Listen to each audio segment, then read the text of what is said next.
Makes up a business valuation? How do you know what your business is worth?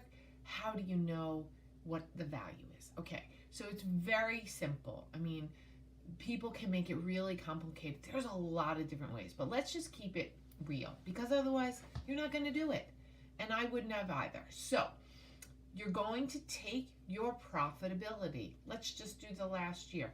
Take your profitability, okay, for 1 year, and you're going to multiply it by a multiple. That's as basic as you get. So let's just say your profitability was 100,000 last year, and let's just say you're going to do a multiple of 1 or 2, and we can talk about that in another video, but basically that is what your business is worth. Okay, some things to consider though. Are you working in your business? Would a business owner that's trying to buy your business be buying a job or your actual business? Is this a hands-off business where you're not working really at all, you're just collecting the money? Or is it a business where you are integral to every piece? Because that affects, first of all, your sellability and whether somebody actually would want your business. The right buyer who wants to buy a job might be out there, but how are you going to find them?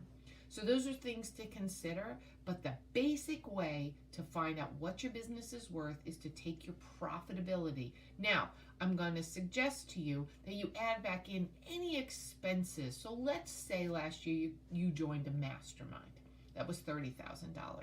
Did you have to do that for the sake of your business? Or did you just choose to do that? Now, that's not something maybe that the next business owner would have to do. And so you can add that back in. So there's $30,000 worth of more profit because that was extra. Or let's say you bought a brand new Jeep this year and your business is paying for it. When you add that back in, do you need a Jeep?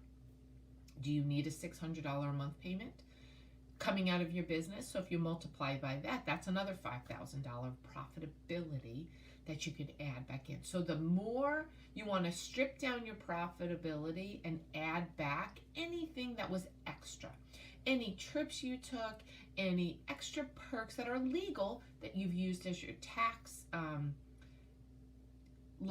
decreasing your tax responsibility, that are legal loopholes, but that a next business owner doesn't necessarily have to do.